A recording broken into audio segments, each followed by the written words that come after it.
Hello everyone, आप सब कैसे हैं। मैं उम्मीद करता हूं कि बहुत अच्छे होंगे और अपनी पढ़ाई को बहुत अच्छे से कर रहे होंगे। मैं Akash Kumar Bhadana ICT virtual classroom में आपका बहुत बहुत स्वागत करता हूं। मेरे प्यारे बच्चों, जैसा आपको पता है कि हमारी 7th क्लास है और 7th क्लास में देख रहे हैं हमारे अतीत सेकंड, और इसी में हम आपको याद होना चाहिए, हम लोग इसमें नया चैप्टर आपका प्रारंभ कर चुके थे।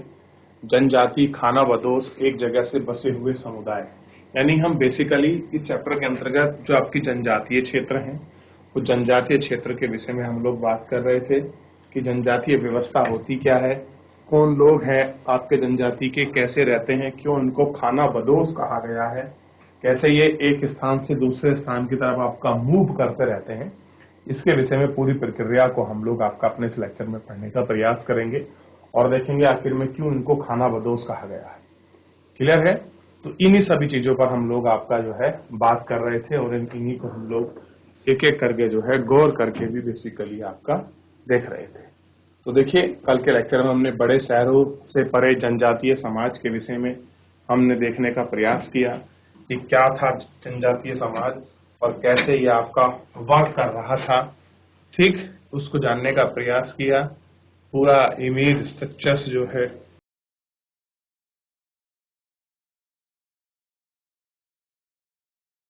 एक एक स्ट्रक्चर जो है वो आपको दिखाई देगा और एक एक करके आप इनको बहुत अच्छे से समझ भी सकते हो। एक पशुपालक थे, कैसे ये अपने पशुओं को पाल रहे थे, कैसे उनका इस्तेमाल करते थे, क्या चीजें हैं, किस तरह से ये जानवरों को एक स्थान से दूसरे स्थान पर ले जाते थे, भूमि चारगाह के क्या नियम थे, कैसे इनका परिवार संयुक्त परिवार था या फिर बंटवारा था।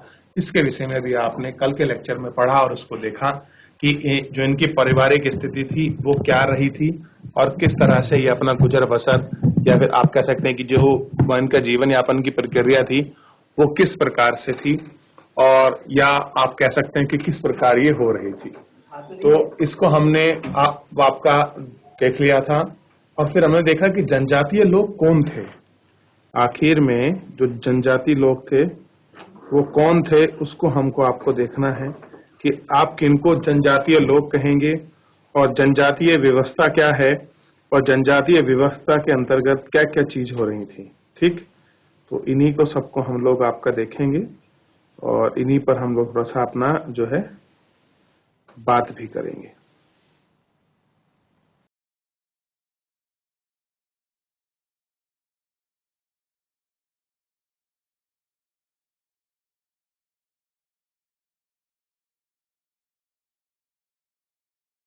देख लिया?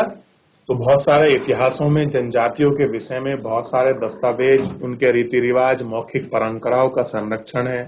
वैसे लिखित स्रोत तो कोई खास नहीं है इनके विषय में, लेकिन जितनी भी हमको जानकारी, जितनी भी चीजें हमको मिली हैं वो सारी चीजें हमको आपको दिखाई देगी।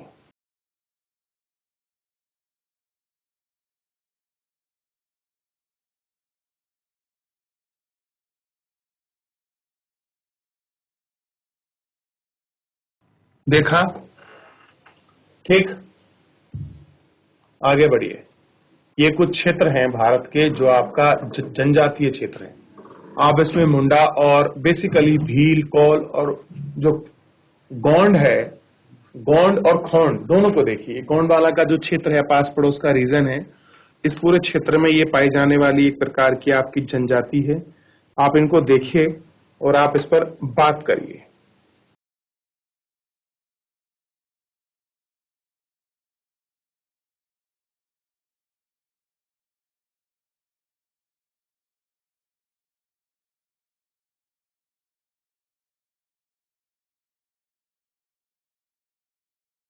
देख लिया? चलिए, अब खोंड जनजाति में और बहुत सारे हैं, नागा हैं, ओम है, दूसरी कई जाति हैं, वो आपस में कुलों में बटी हुई हैं। कुछ मां उनका डिवाइडेशन है और कह रहे हैं कि अकबर के प्रसिद्ध सेनापति हुए हैं मान सिंह, उन्होंने भी चेर लोगों पर हमला किया था, उनको परास्त किया, लूटा और कैसे उनको मनसब तक मिला है। यानी कि जनजाति लोगों ने अपने संघर्ष और वीरता के पुरुषार्थ के आधार पर शासन में भी अपनी भागीदारी इन्होंने जमाई रखी है, जो आपके मुगल हैं। अब देखिए एक इमेज हमको दी गई है, आप देख सकते हैं कि कैसे जनजातीय लोग हिरन का शिकार कर रहे हैं और आप उसको देख सकते हैं, क्योंकि जंगल में रहने वाले लोगों का आखेट के माध्यम से ही अपना पालन पोषण ये बड़ा आम था। क्या था ये? इनका बड़ा पालन पोषण करना बड़ा आम था। ठीक, ये आपको फिर देखिए किस प्रकार के खाना बदोश और घुमंतु थे, कैसे रहते थे, कैसे काम करते थे, इसके विषय में भी आपको जानकारी बड़ी स्पष्ट रूप से मिल जाएगी कि घुमंतु व्यापारी के जोड़े आपने देखे होंगे। और बेसिकली कल हमने इन्हीं में एक वर्ग और था जो घुमंतु जाति के अंतर्गत हमने देखा था, जिसमें हमने बंजारों की बात की थी। किसकी बात की थी? बंजारों की। कि बंजारे कौन थे? वो व्यापारी थे जो गांव को अनाजों में इकट्ठा करके शहरों में बेचते थे। ठीक, और राजाओं में के बहुत सारे ट्रेडिंग पॉइंट ऐसे थे जो आपके बंजारों के माध्यम से संचालित होते थे। तो ये सारी चीजों को आपने जो है लेक्चर के अंतर्गत आपने देखा है, गौर करा है, ठीक है, और देख लिया था। ठीक,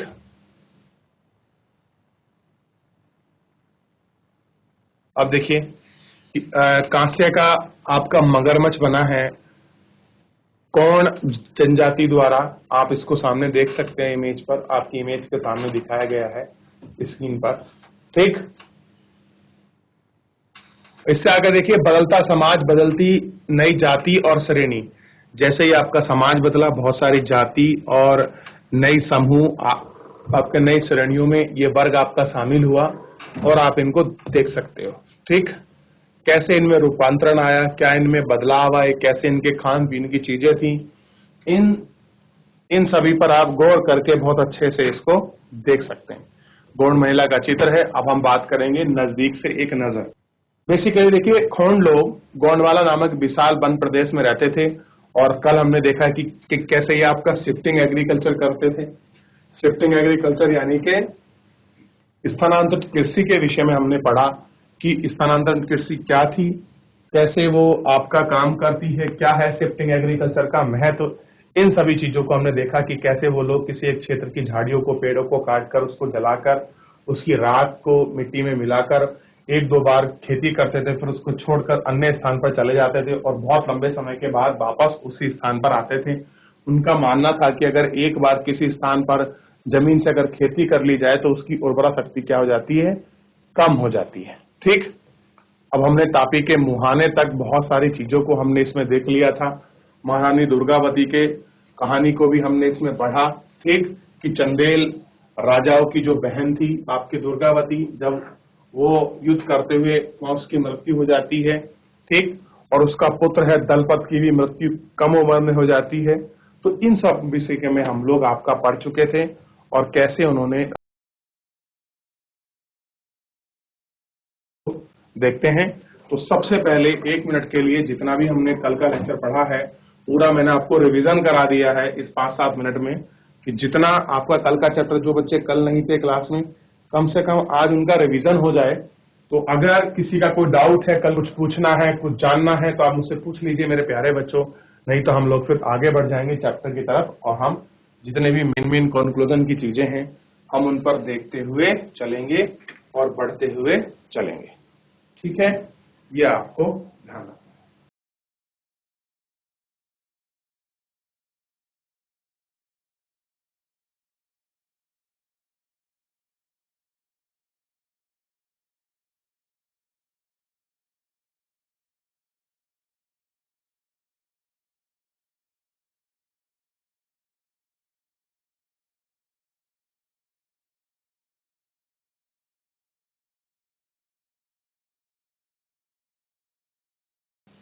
देख लिया? देखिए, गढ़कटा एक समृद्ध राज्य था। गढ़कंडगा एक बहुत बड़ा समृद्ध राज्य था। इसने हाथियों को पकड़ने और दूसरे राज्यों को उसका निर्यात करने का व्यापार में खास धन कमाया। ये क्या करते थे? हाथियों को जंगल से पकड़ते थे और उस पकड़े हुए जंगल के हाथियों को ये क्या करते थे? दूसरे लोगों को बेच दिया करते थे। जब मुगलों ने गोंडों को हराया तो उन्होंने लूटे हुए बेशकीमती सिक्के, बहुतायत हाथी भी हथिया लिए। उन्होंने राज्य की एक भाग को अपने कब्जे में ले लिया और शेष वीर नारायण के चाचा चंद्र शाह को दे दिया। गढ़ कटंगा के पतन के बावजूद गोंड राज्य में कुछ समय तक आपका चलता रहा, लेकिन वे काफी कमजोर हो गए थे। वे बाद में अधिक शक्तिशाली बुंदेलों और मराठों के खिलाफ उन्होंने संघर्ष में असफल रहे। यानी कि जो आपके बुंदेलों ने जो आपका अभियान चलाए और मराठाओं के जो अभियान थे, उस समय गोंड इतने शक्तिशाली नहीं बचे थे, क्योंकि वो मुगलों से हारने के बाद उनकी संपदा शक्ति हाथी वगैरह लुट जाने के बाद उनकी स्थिति इतनी अच्छी नहीं थी कि वो मुगलों और क्या हो सके कि जो आपके मुगलों के बाद जो क्या बचे हैं बुंदेलों से आपका संघर्ष करें। ठीक, इसमें देखेंगे ये तो इतनी शक्तिशाली नहीं थे। अब इनके बाद आते हैं अहोम। अहोम लोग देखिए अलग जनजाति है, और इमेज में मैंने अभी दिखाया था कि जो भारत की कहां कहां पर कौन सी जनजाति पाई जाती है, तो आप इनको देख सकते हैं कि अहोम जनजाति कहां पर थी, कैसे उनका क्या था, आप इसको गौर भी कर सकते हैं। ठीक, और इसको गौर करके देख भी सकते हैं और गौर करके समझ भी सकते हैं। अहोम लोग मौजूदा म्यांमार के आकर 13वीं शताब्दी में ब्रह्मपुत्र घाटी में बसे हैं। इन्होंने भूस्वामी लोगों की पुरानी राजनीतिक व्यवस्था का दमन करके नए राज्य की स्थापना की। 16वीं शताब्दी के दौरान उन्होंने चुड़िया और कोजोहोस के राज्य में मिला लिया। उन्होंने कई अन्य जनजातियों को अधीन कर लिया। अहोम ने एक बड़ा राज्य बनवाया। इसके लिए 1530 के दशक में इतने वर्ष पहले आग्नेय शस्त्र का इस्तेमाल किया गया। 1660 के आते आते उच्च स्तरीय बारूद और तोपों का निर्माण करने में सक्षम हो गए, लेकिन अहोम लोगों को दक्षिण पश्चिम में कई आक्रमणों का सामना करना पड़ा। 1662 में मीर जुमला ने मुगलों ने अहोम राज्य पर हमला कर दिया। बहादुरी का सामना करने के बावजूद अहोम लोगों की पराजय हुई, लेकिन उस क्षेत्र पर मुगलों का प्रत्यक्ष नियंत्रण ज्यादा समय तक नहीं बना रहा। देखिए, भले ही अंग्रेज जो थे मुगल लोग इस क्षेत्र को जीतने में आपका सफल रहे हों, लेकिन ज्यादा लंबे समय तक वो अपना शासन जो था इस क्षेत्र पर जो है आपका नहीं कर पाए। कहां पर? जहां पर अहोम लोग जो था अपना शासन कर रहे थे। ठीक है,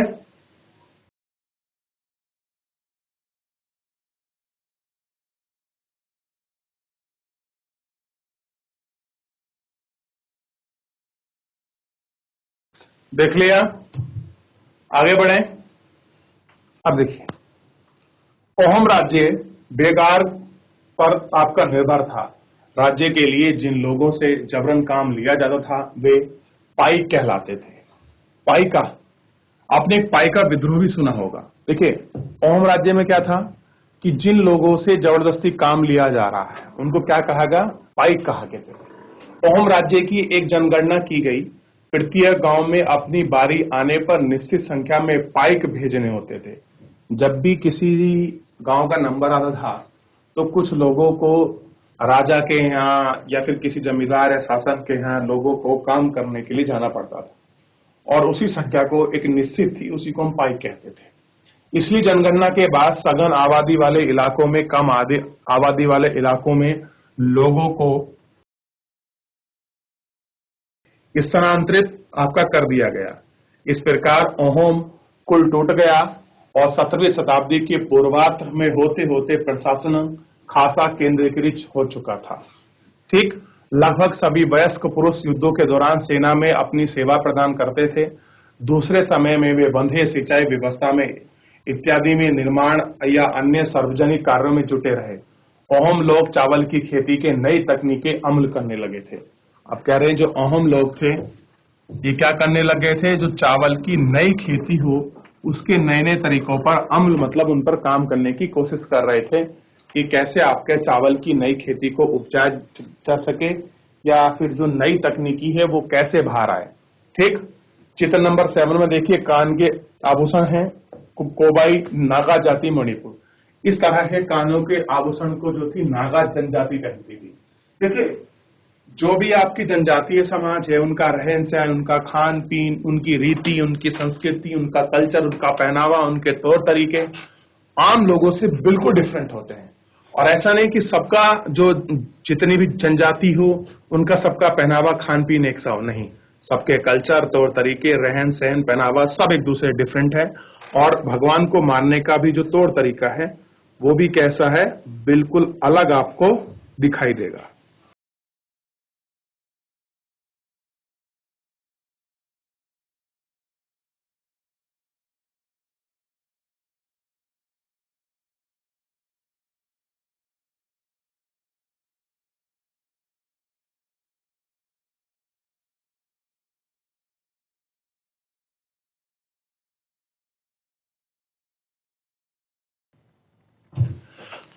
देखा, ओम समाज कुलों में विभाजित था। कह रहे जो अहोम समाज है वो कुलों में विभाजित था, इसलिए जिन्हें खेल कहा जाता था वह दस्तकारों की बहुत कम जनजातियां थी, इसलिए ओम क्षेत्र के दस्तकार निकटवर्ती क्षेत्रों में आ गए।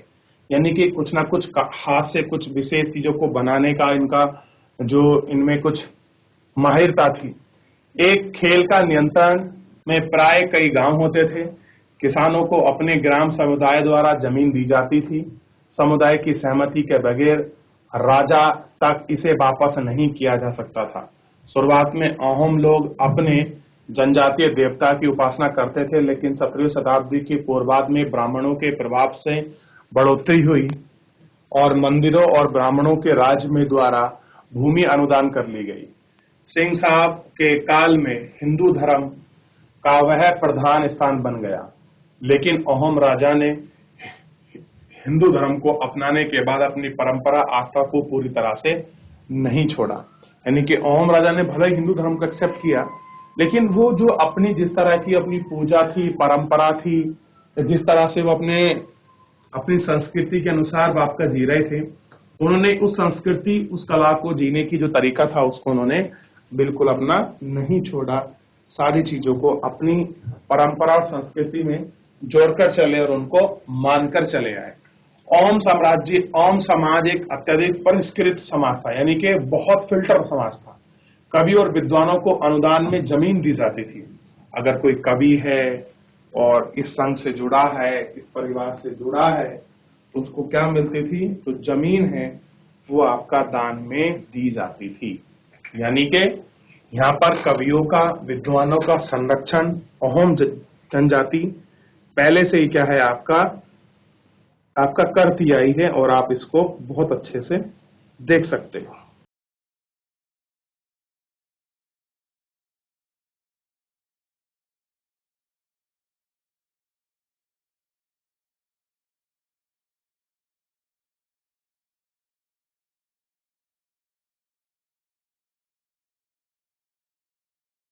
देख लिया?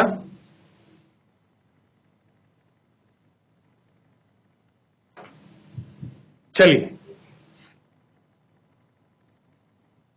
नाट्यक्रम को प्रोत्साहन दिया जाता था। संस्कृत की एक महत्वपूर्ण कृतियों की स्थानीय भाषा में अनुवाद किया गया था। यानी कि ये आपका संस्कृत को भी लोकल भाषाओं के साथ अनुवाद कर आपका बढ़ावा दे रहे थे। यानी कि इनके यहाँ संस्कृति परंपराओं में संस्कृत का महत्व बना हुआ था। बुजरी नामक ऐतिहासिक कृति में पहले अहोम भाषा और फिर असमी में लिखा गया था। यानी कि बुजरी नामक ऐसी भाषा थी जो आपका लोकल भाषा के साथ साथ अन्य भाषाओं में भी जो उसका ट्रांसलेट है वो आपका किया गया था। ठीक, तो एक बार जितना पढ़ा है इसको इसमें से आपका देख लीजिए। कुछ क्वेश्चन है, कोई डाउट है, कोई क्वेरी है तो आप मुझसे पूछ लीजिए मेरे प्यारे बच्चों। फिर हम लोग इसमें आगे बढ़ जाएंगे और जो हम बात कर रहे थे अभी जनजाति की, वो आपको ढूंढनी है कि कहां पर थी।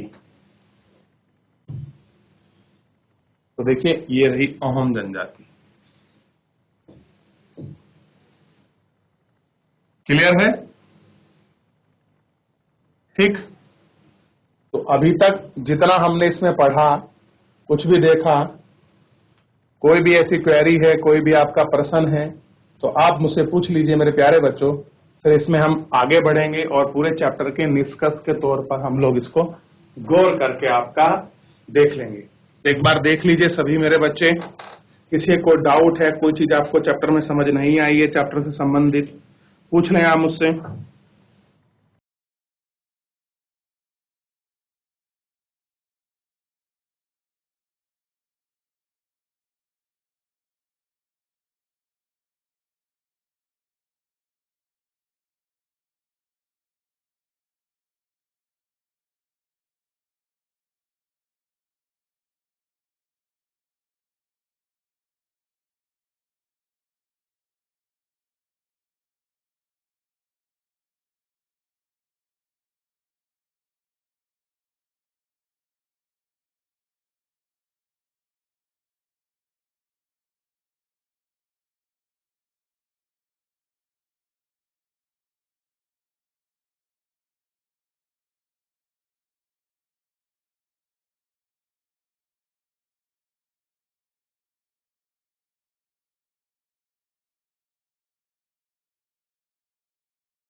देख लिया। चलिए निष्कर्ष पर पहुंचे। देखिए, जिस युग में हम चर्चा करते आए हैं, उस युग के दौरान उपमहाद्वीप काफी सामाजिक परिवर्तन हुआ। कह रहे जिस युग में हम चर्चा कर रहे हैं, इस उपमहाद्वीप को देख रहे हैं, इसमें काफी बहुत सारे परिवर्तन जो हैं इस समाज में इस समय आपको दिखाई देंगे। ठीक।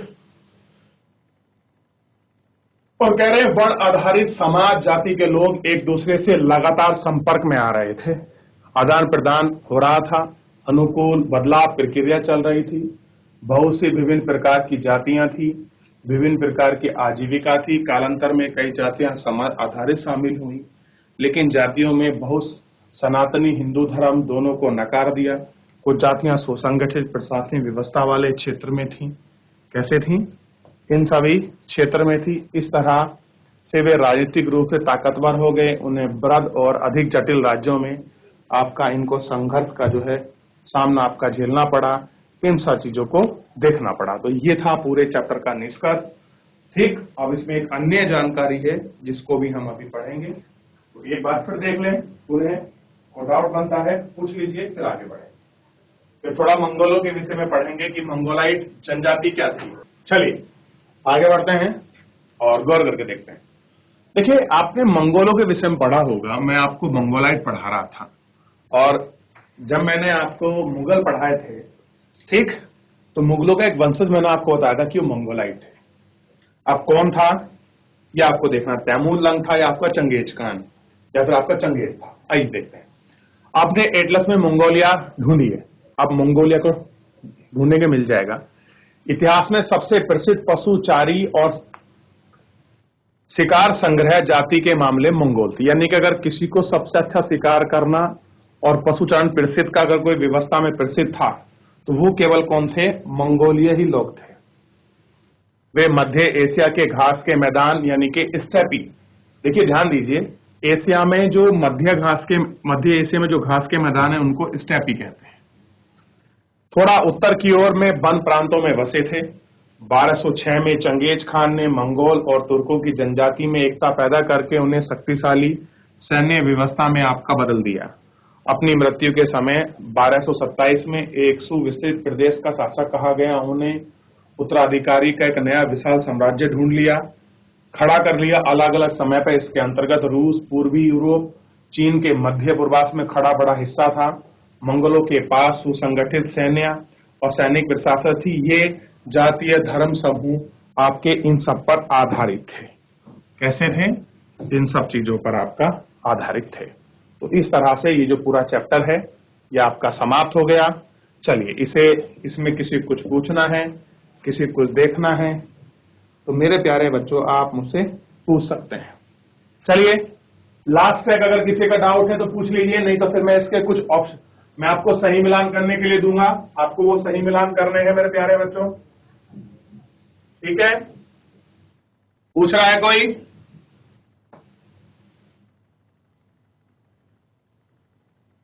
या आगे बढ़ जाऊं? चलिए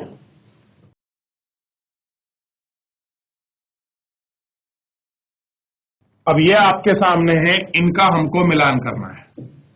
चलिए निम्नलिखित मेल बैठाइए। मैं आपको कह रहा हूं कि आपको पूरा चैप्टर मैंने पढ़ा दिया है, अब आपको मेल बैठाना है। अब ये आपकी रिस्पॉन्सिबिलिटी।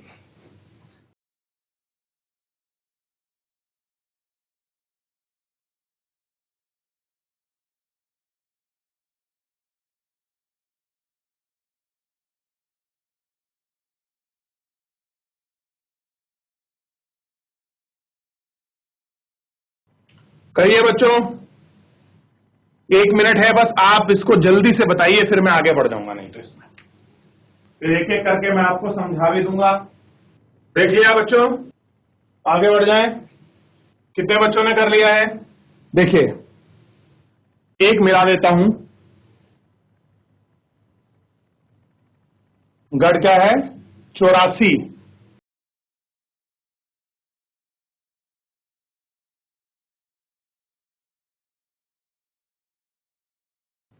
ठीक है, और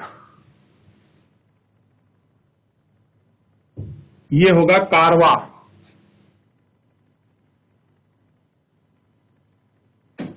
ठीक है, श्रमिक हो जाएंगे पाइक। श्रमिक क्या हो जाएंगे? पाइक।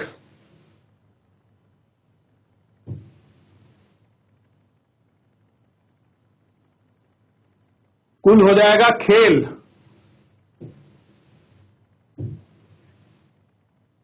शिव सिंह हो जाएगा अहोम राज्य होना चाहिए। हाँ, ये रहा। और दुर्गावती का हो जाएगा गढ़ कटंगा। देख लीजिए और आप इसको अच्छे से कॉपी कर लीजिए। ये इसका आंसर है, मैंने सही मिलान कर दिया है।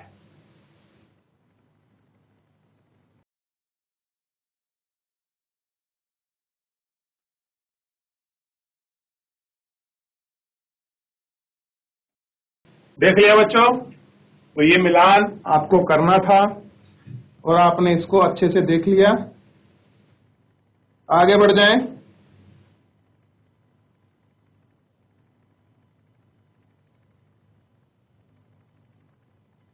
अब फिल इन द ब्लैंक्स।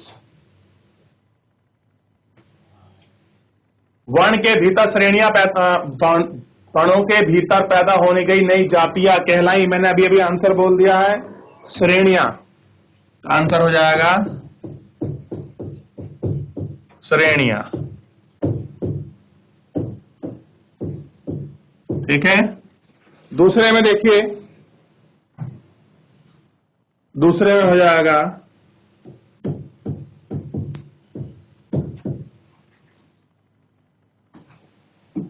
और यहां आ जाएगा, इस बात से उल्लेख मिलता कटंगा अकबरनामा।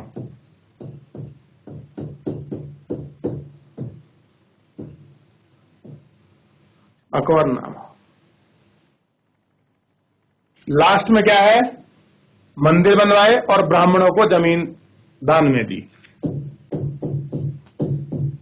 मंदिर बनवा दिए और यहां लिख देंगे ब्राह्मणों को जमीन दान में दी। ठीक है, चलिए फिर।